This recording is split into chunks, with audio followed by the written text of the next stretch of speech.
Hello everyone, once again welcome back. Environmental education में आज हम डिस्कस करेंगे फॉर्मल एनवायरमेंटल एजुकेशंस और नॉन फॉर्मल एनवायरमेंटल एजुकेशंस को। ठीक है, यानी कि अभी हमारी जो एनवायरनमेंट की सीरीज़ चल रही है, एनवायरनमेंट में एजुकेशंस के बारे में हम डिस्कस कर रहे हैं। प्रीवियस वीडियो लेक्चर से हमने स्टार्ट किया था एनवायरमेंटल एजुकेशंस, क्या इसकी नीड है, क्या इसके गोल्स और ऑब्जेक्टिव्स होते हैं। ठीक है, क्या गाइडलाइंस प्रिंसिपल्स हैं एनवायरमेंटल एजुकेशंस की, तो ये टॉपिक हम ऑलरेडी कवर कर चुके हैं। Today we are going to discuss formal environmental education and non formal environmental education. Means two से कौन कौन से एरियाज़ हैं जहां हम एनवायरमेंटल एजुकेशंस को किस तरीके से प्रमोट कर सकते हैं, लोगों को अवेयर कर सकते हैं ताकि वो खुद से इनिशिएट लें। ठीक है, और एनवायरमेंटल एजुकेशन को स्प्रेड करने में एक दूसरे की हेल्प करें। तो एनवायरमेंटल एजुकेशन आज के टाइम में क्या है, मोस्ट इम्पॉर्टेंट एस्पेक्ट है किसी भी ह्यूमन बीइंग की लाइफ के बारे में अगर हम बात करें। ठीक है, अगर मैं किसी एक इंडिविजुअल की लाइफ के बारे में बात करता हूँ तो वो अपनी लाइफ में बहुत सारी स्टेजेस के पास होता है। ठीक है, तो उन सभी स्टेजेस में एनवायरमेंटल एजुकेशंस को इंक्लूड कर दिया गया है।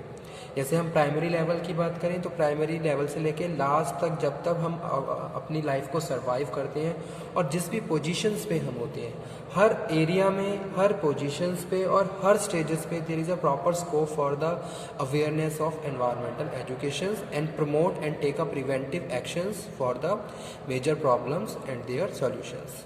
तो बहुत सारे ऐसे प्रैक्टिसेस हैं जिनको हम करके एनवायरनमेंट को अपनी प्रोटेक्ट कर सकते हैं और बहुत सारे प्रिवेंटिव एक्शंस ले सकते हैं। तो formal, informal, non formal environmental education में हम डिस्कस करेंगे डिफरेंट एरियाज जहां प्रॉपर एनवायरमेंटल एजुकेशन का स्कोप है। जैसे कि यहाँ पे लिखा हुआ है फॉर्मल एजुकेशंस। फॉर्मल एजुकेशंस में हम बात कर रहे हैं, फॉर्मल एनवायरमेंटल एजुकेशंस में जो चीफ गोल है वो क्या है, in India improve the quality of environment. ठीक है, एनवायरनमेंट की क्वालिटी को इम्प्रूव करने के लिए वी हैव टू अवेयर, हमें अवेयर होना पड़ेगा। ओके, हमें एनवायरनमेंट से रिलेटेड जो भी प्रॉब्लम्स है उनसे अवेयर होना पड़ेगा, एनवायरनमेंट को कंजर्व करना पड़ेगा and to create a atmosphere so that people participate in decision making. एक इस तरीके का एनवायरनमेंट एटमॉस्फेयर हमें क्रिएट करना पड़ेगा ताकि लोग खुद से इनिशिएट लें, वो पार्टिसिपेट करें in decision making and develop the capability to evaluate the environmental programmes. और बहुत सारे इन्वायरमेंटल प्रोग्राम को कंडक्ट करने के लिए, ठीक है, we have to take a initiation, हमें खुद से इनिशिएट लेना होगा और एक तरीके से अपने आप को अवेयर करना है, अपने आसपास जितने भी लोग रह रहे हैं उनको अवेयर करना है ताकि वो अपने हैंड पे बहुत सारी डिसीजन मेकिंग करें और बहुत सारे प्रिवेंटिव एक्शंस ले सकें। तो इसमें हम बात कर रहे हैं, बहुत सारे ऐसे लेवल्स हैं जो स्टार्ट होते हैं, जैसे कि प्राइमरी स्कूल स्टेज है। प्राइमरी स्कूल स्टेज में हम बात कर रहे हैं अभी स्टार्टिंग की स्टेज, जब बच्चा पढ़ना स्टार्ट करता है। ठीक है, तो वहाँ पे भी प्रॉपर अवेयरनेस होनी चाहिए। तो यहाँ पे जो 75% अगर हम बात करें तो अवेयरनेस रहती है, तो आपको अवेयर करना है। क्यों? क्योंकि ये जो स्टेज है यहाँ पे क्या है, अवेयरनेस प्रॉपर होनी चाहिए। जो भी एक स्कूल गोइंग चिल्ड्रन है उनको अवेयर करना है कि भी एनवायरनमेंट है क्या और इसका क्या इफ़ेक्ट हमारे ऊपर पड़ता है। ठीक है, और अगर इस इन्वायरमेंट में कुछ भी गलत हो रहा है या कुछ भी इफ़ेक्टेड हो रहा है तो उसका हमारी लाइफ पे क्या इफ़ेक्ट पड़ रहा है, तो वो चीज़ यहाँ पे हम बात कर रहे हैं, अवेयरनेस। तो जो प्राइमरी स्कूल स्टेज की जो स्टेज है इसमें हम अवेयरनेस को ज़्यादा प्रमोट कर रहे हैं। ठीक है, कि भाई यहाँ पे हमें क्या करना है, मैक्सिमम अवेयर ही करना है कि भाई क्या रियल लाइफ सिचुएशन है, कौन कौन सी प्रॉब्लम्स अकर हो रही हैं और उसका क्या इफ़ेक्ट हमारे हेल्थ पे पड़ रहा है, ये सब चीज़ें। फिर उसके बाद जो सेकंड स्टेज है वो क्या है, lower secondary stage. Lower secondary stage में हम बात कर रहे हैं awareness must decrease and there should be increase knowledge of real life situation. अब यहाँ पे हम क्या कर रहे हैं, नॉलेज को अपडेट कर रहे हैं। ठीक है, जो सेकंड स्टेज है लोअर सेकेंडरी, यहाँ पे हम एजुकेशन प्रोग्राम को ऐड कर रहे हैं ताकि जो भी इस स्टेज के जो भी पार्टिसिपेंट हैं उनमें नॉलेज इम्प्रूव हो, उनकी नॉलेज और ज़्यादा अपडेट हो एनवायरनमेंट से रिलेटेड। तो उसके लिए बहुत सारे करिकुलम इस तरीके से ऐड भी किए गए हैं। ठीक है, उसके बाद जो थर्ड है वो है higher secondary school stage. Here the emphasis must be conservation and assimilations of knowledge, problem identifications. ठीक है, यहाँ पे हम प्रॉब्लम को भी आइडेंटिफाई कर रहे हैं एंड द एक्शन स्किल्स कि भाई अगर कोई प्रॉब्लम हो रही है तो उसके पीछे क्या रीज़न है और उसके लिए हम किस तरीके से प्रिवेंटिव एक्शंस ले सकते हैं।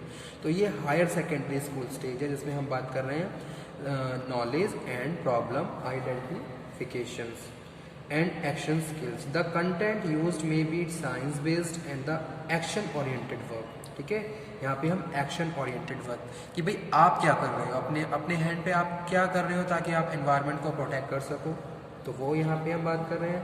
उसके बाद है college stage. At this level the picture would be almost reverse of the primary level as maximum emphasis would be here on the knowledge regarding sustainable development. तो यहाँ पे हम सस्टेनेबल डेवलपमेंट की बात कर रहे हैं, ठीक है, क्योंकि यहाँ पे अब जो भी पार्टिसिपेंट है वो ऑलरेडी क्या है, अवेयर है, उसके पास नॉलेज है और वो उसके बाद बहुत सारे स्किल्स हैं ताकि वो प्रॉब्लम को आइडेंटिफाई कर सके और बहुत सारे सॉल्यूशंस को फाइंड आउट करें। तो यहाँ पे अब जो कॉलेज स्टेज आ जाती है, यहाँ पे हम सस्टेनेबल डेवलपमेंट की बात कर रहे हैं based on experience with the conservation follow up. जो भी हम पहले से एक्सपीरियंस कर चुके हैं, अभी अब किस तरीके से सस्टेनेबल डेवलपमेंट के लिए हम फर्दर प्रोसीड कर सकते हैं by conservation, real life situation and awareness. ठीक है, so the content must be college university based on the science and technology, technical practical and the action oriented field work is to be done at this stage, जो कि है college stage. उसके बाद हम बात कर रहे हैं यूनिवर्सिटी एजुकेशन की। Environmental education at this level is being look after the university grant commissions. There is a high-powered committee to suggest the area of environmental education at postgraduate levels.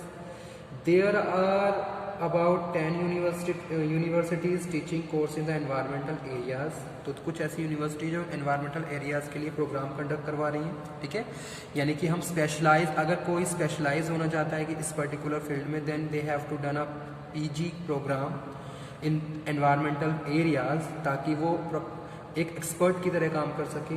तो यही है यूनिवर्सिटी एजुकेशन। उसके बाद कुछ different area भी हैं जैसे कि एनवायरमेंटल इंजीनियरिंग, जो इंक्लूड करता है आर्किटेक्चर को, सिविल इंजीनियरिंग को, town and country planning including human settlement, architecture, industrial design, regional science. ठीक है, उसके बाद कंजर्वेशन एंड मैनेजमेंट की बात कर रहे हैं।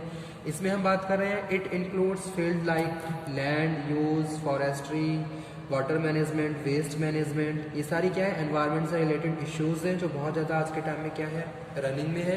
तो हमें क्या करना है, किस तरीके से इनको आइडेंटिफाई करना है और किस तरीके से इनको मैनेज करना है। ठीक है, जैसे कि नेशनल पार्क्स हैं, बायोस्फीयर्स हैं, ये सब हमारे एनवायरनमेंट का पार्ट है। तो यहाँ पे भी प्रॉपर स्कोप यहाँ पे हम बात कर रहे हैं। उसके बाद नेक्स्ट है environmental health. This deal with public health and the hygiene, sanitary and chemical engineering, occupational health, toxicology and nutrition, drug use, etc. Social ecology, it includes subject like ecology, social planning, cost benefit. तो ये सारे क्या है, formal environmental educations।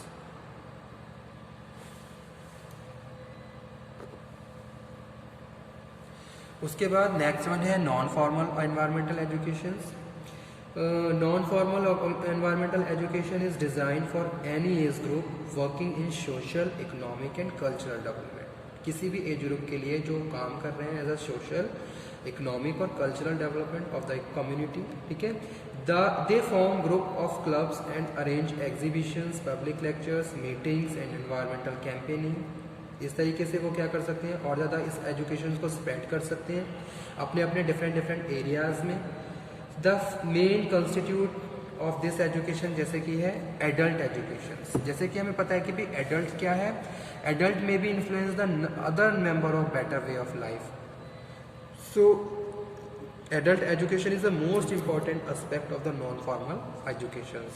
तो जैसे कि हमारा आपस में क्या है, कम्युनिकेशन। अगर हम किसी भी ऑर्गेनाइजेशन में काम कर रहे हैं, we are communicating to each other, तो हम एक दूसरे को क्या कर रहे हैं, अवेयर भी कर सकते हैं और हम एक दूसरे को बेटर तरीके से क्या करें, एक सजेस्ट भी कर सकते हैं और अवेयर भी कर सकते हैं जो भी प्रॉब्लम्स हैं उनसे। ठीक है, तो पहला पॉइंट यही है, एडल्ट एजुकेशन।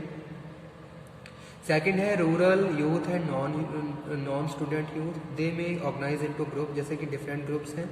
उसके बाद है tribals, forest dwellers, the programme of education can be taken by the involving their community. तो इन जो भी ये कम्युनिटी हैं, जो ट्राइब्स होती हैं, इनको भी हमें क्या करना है, इनके लिए भी कुछ special programmes for and women and youth, they are important content of our forest wealth. Okay, children activities, जैसे कि आज के टाइम में क्या है, बहुत सारे प्रोग्राम्स हो रहे हैं, जैसे कि ऐसे कंपटीशन है, या फिर ministry of environment and forest with the help of united school organisations India organise the such activity, जैसे कि कोई स्पोर्ट्स पेंटिंग है, मॉडलिंग है, पोस्टर डिज़ाइनिंग है, contest are conducted on the children by the national museum of natural history. इस तरीके से जो भी ऑर्गेनाइजेशंस हैं, बच्चों की एजुकेशन के लिए भी बहुत सारी एक्टिविटीज़ को करवा रही हैं। ठीक है, तो ये भी एक एरिया है। उसके बाद है eco development campaigning, they help in the sound rural development involving youth. A set of guideline has been prepared by the Ministry of Environment and Forest. Okay, तो उसके हिसाब से जो भी कैंपेनिंग है, तो कैंपेनिंग के जरिए भी हम क्या कर सकते हैं, और ज़्यादा अवेयरनेस को बढ़ा सकते हैं और इस तरीके की प्रैक्टिसेस को प्रमोट कर सकते हैं। उसके बाद है एनजीओ तो आज के टाइम में बहुत ज़्यादा अच्छा काम कर रही है एनवायरनमेंट के लिए। ठीक है, अगर हम जैसे कि लास्ट लेक्चर में भी हमने बात किया था, 200 एनजीओज़ हैं, तो उनमें से 150 एनवायरमेंटल एजुकेशंस के लिए काम कर रही हैं, एनवायरनमेंट के लिए काम कर रही हैं। ठीक है, Public servant, India has an environmental forum for the MPs and MLA as the discuss environmental problem facing the country. Okay, तो जो भी country environmental problem face कर रही है, उसके लिए जो MPs और MLA हैं, they also contributing their initiations. Okay, they may build up the sound public opinion and stimulate public interest. After that, next one क्या है? Next one है